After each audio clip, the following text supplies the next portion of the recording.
Oui, vous aussi, vous avez beaucoup entendu ce mot, le marsouinage, le porpoising en anglais, bref, encore une fois, eh bien on a un terme qui rend pas spécialement bien pour décrire un phénomène auquel quasiment aucune équipe ne s'attendait, et pourtant. Les F1 rebondissent assez violemment sur elles-mêmes, rendant le comportement de la voiture impressionnant, pas particulièrement dangereux, mais plutôt hyper inconfortable pour les pilotes. Aujourd'hui, on va voir ensemble le phénomène du marsouinage, pourquoi les équipes en ont, comment on peut le résoudre et l'impact que cela a sur la performance de la voiture.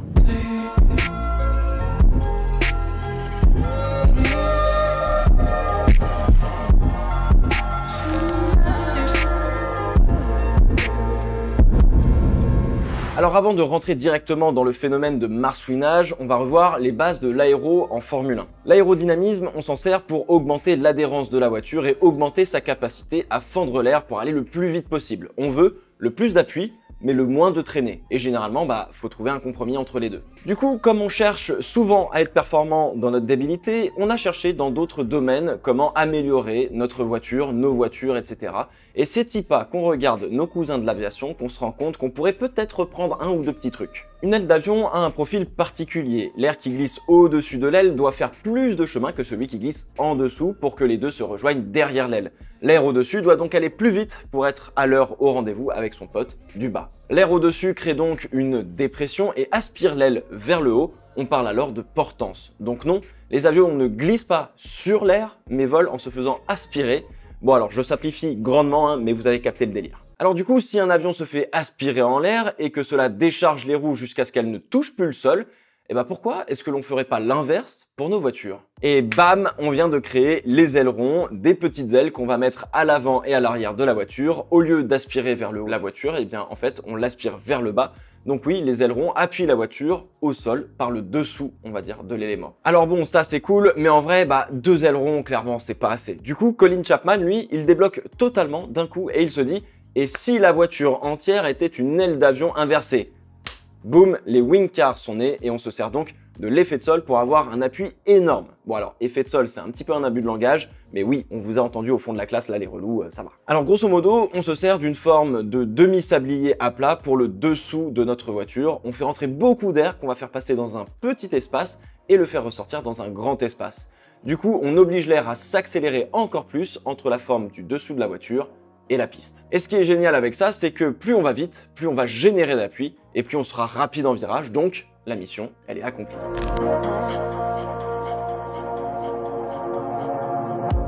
Sauf que, sauf que, plus la voiture va vite, plus on génère d'appui, plus la voiture va s'affaisser sur elle-même à travers ses suspensions. Un petit peu comme si on mettait un éléphant qui appuyait sur cette voiture. Elle va tellement s'affaisser sur elle-même que l'espace entre la forme de l'aile d'avion, on va dire sous la voiture, et la piste est trop réduit, et l'air décroche de la forme du dessous de la voiture, voire ne passe carrément plus. Alors du coup, la voiture perd donc instantanément l'énorme quantité d'appui qu'elle a, les suspensions n'ayant plus autant à lutter, remontent la voiture, et hop, on recrée un espace entre la piste et le dessous de la voiture, parfait pour générer un maximum d'appui aérodynamique, et hop, ça s'affaisse. Et hop, ça remonte, et du coup, ça rebondit. Voilà donc le fameux marsouinage. Étant donné que le point d'appui de notre aile d'avion inversée, on va dire, est plutôt situé à l'arrière de la voiture, c'est sur les roues arrière qu'on a un effet un petit peu lowrider à la GTA San Andreas, un peu comme finalement une queue de dauphin ou de marsouin. Et oui, Mario Andretti est responsable du nom de ce phénomène, car c'est lui qui a été le premier à en faire les frais dans le début des années 80. Et aujourd'hui, ce phénomène est revenu puisque on repart sur la même philosophie aérodynamique qu'il y a 40 ans.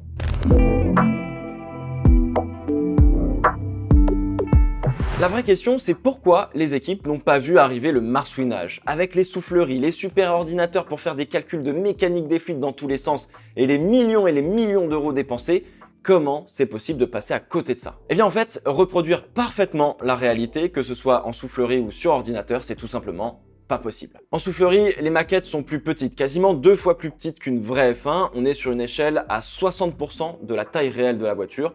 Donc cela ne donne pas forcément le comportement exact de l'air, mais plutôt un ordre de grandeur, quoi. La maquette en soufflerie roule sur un tapis, sur une ceinture, on va dire, en Kevlar, qui, quoi qu'il arrive, sera toujours un petit peu plus souple que le tarmac d'une piste. Et comme ça coûte vachement cher quand même ce genre de tapis, bah on va faire en sorte que notre maquette ne touche pas la ceinture avec le plancher, sinon bah on va créer des coupures, enfin bref, on risque de faire de gros dégâts. Donc finalement, on fait rouler notre maquette un petit peu plus haut que prévu. Et puis alors, dernièrement, eh bien, les maquettes en soufflerie sont limitées à une vitesse de 180 km/h, donc bien en dessous de la vitesse où l'on voit apparaître le marsouinage.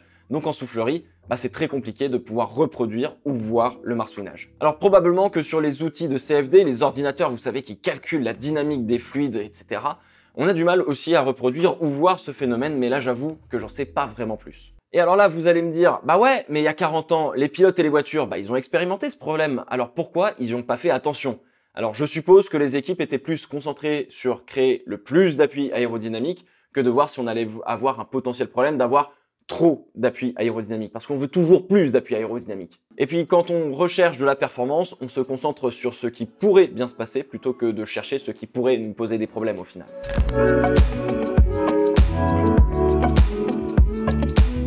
Outre les rebonds de la voiture qui sont particulièrement impressionnants, le phénomène arrive surtout à des grosses vitesses, disons aux alentours de 260-270 km/h. En soi, en ligne droite, la vraie dangerosité réside dans le fait que le pilote se fasse tellement secouer qu'il tourne son volant sans faire exprès et parte dans un tête-à-queue à haute vitesse. Il y a quand même peu de chances que la voiture s'envole, mais perdre le contrôle à ces vitesses, oui, non, très clairement, c'est pas cool. Alors, a priori, il n'y a pas de danger de casse de suspension, les rebonds stressent beaucoup les éléments de la voiture, de là à les casser, ça me paraît un petit peu gros. La vraie inquiétude, en fait, finalement, elle se situe sur le plancher de la voiture, ou le soubassement, pour être un petit peu plus précis, mais aucune équipe n'a eu d'énormes dégâts sur le plancher de la voiture pour le moment. Alors Williams, par exemple, a eu un élément qui s'est détaché à Bahreïn pendant les essais hivernaux, mais je crois pas que c'était dû au marsouinage.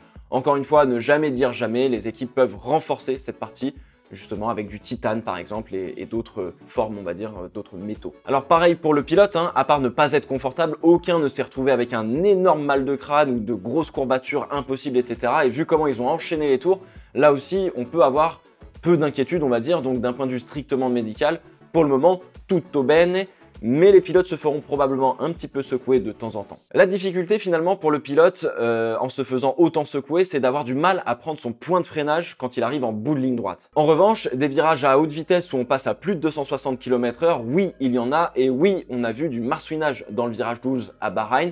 Aucun pilote n'a perdu le contrôle pendant les essais hivernaux. La voiture a l'air de suffisamment, on va dire, générer d'appui malgré les rebonds. Bref, normalement, on est bon. Finalement, une grosse rafale de vent, genre vraiment bien grosse rafale, qui perturbe totalement l'air qui passe sous la voiture et qui l'appuie, on va dire, bah, pourrait avoir beaucoup plus de conséquences finalement et provoquer un tête-à-queue que le marsouinage en lui-même. Les équipes, les pilotes, les experts sont donc peu inquiets du phénomène, cela reste assez sous contrôle. En plus, on a déjà vu des équipes bien améliorer leur voiture pour ne plus y avoir affaire, on va dire, ou quasiment plus.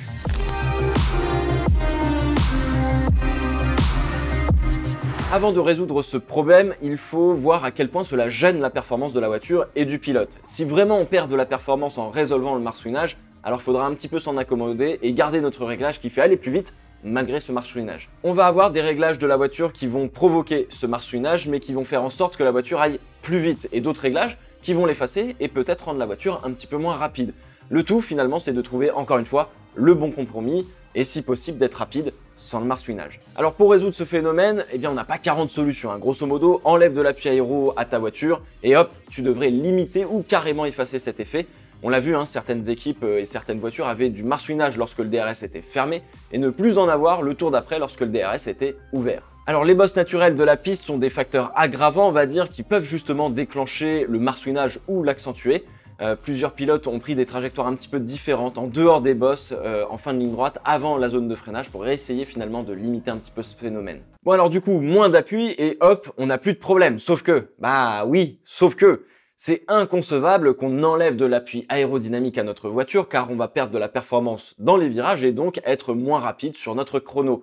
Et on s'est pas cassé la tête pendant des mois et des mois à créer la voiture avec le plus d'appui pour qu'on se dise bon bah en fait, non, on va enlever de l'appui aérodynamique. Alors du coup, on peut relever la garde au sol de la voiture. En fait, la garde au sol de la voiture, c'est la distance entre le point le plus bas de la voiture et le sol.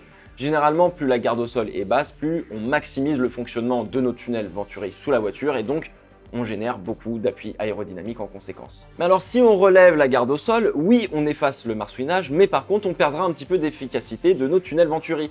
Relever la garde au sol permet de résoudre le problème, on va dire entre guillemets, instantanément, mais on perd de la performance en contrepartie. Alors du coup, on peut jouer sur plein d'autres aspects de la suspension de la voiture pour tenter d'avoir un bon comportement tout en limitant mécaniquement entre guillemets le marsouinage, mais c'est parfois pas assez, et cela dépend aussi de chaque voiture et de la manière dont les éléments mécaniques, suspension etc., et aérodynamiques, les ailerons, le tunnel venturi etc., fonctionnent ensemble.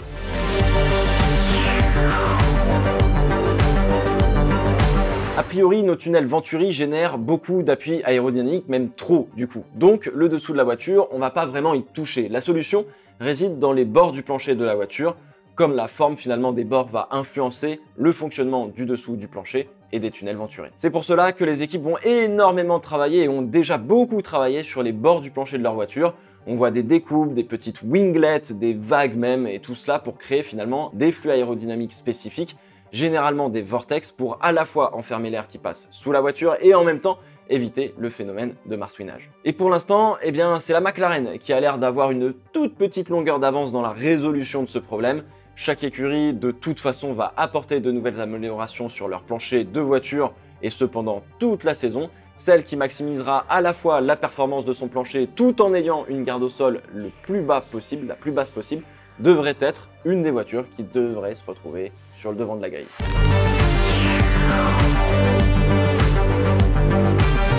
Alors il y a un autre phénomène que l'on pourrait voir et que l'on a déjà vu les années précédentes, on va dire, c'est le bottoming. Alors, c'est bien différent du marsouinage. Le bottoming, c'est le dessous de la voiture qui racle la piste. Par exemple, quand la voiture tape une bosse et qu'on voit des étincelles jaillissant derrière la voiture, c'est du bottoming.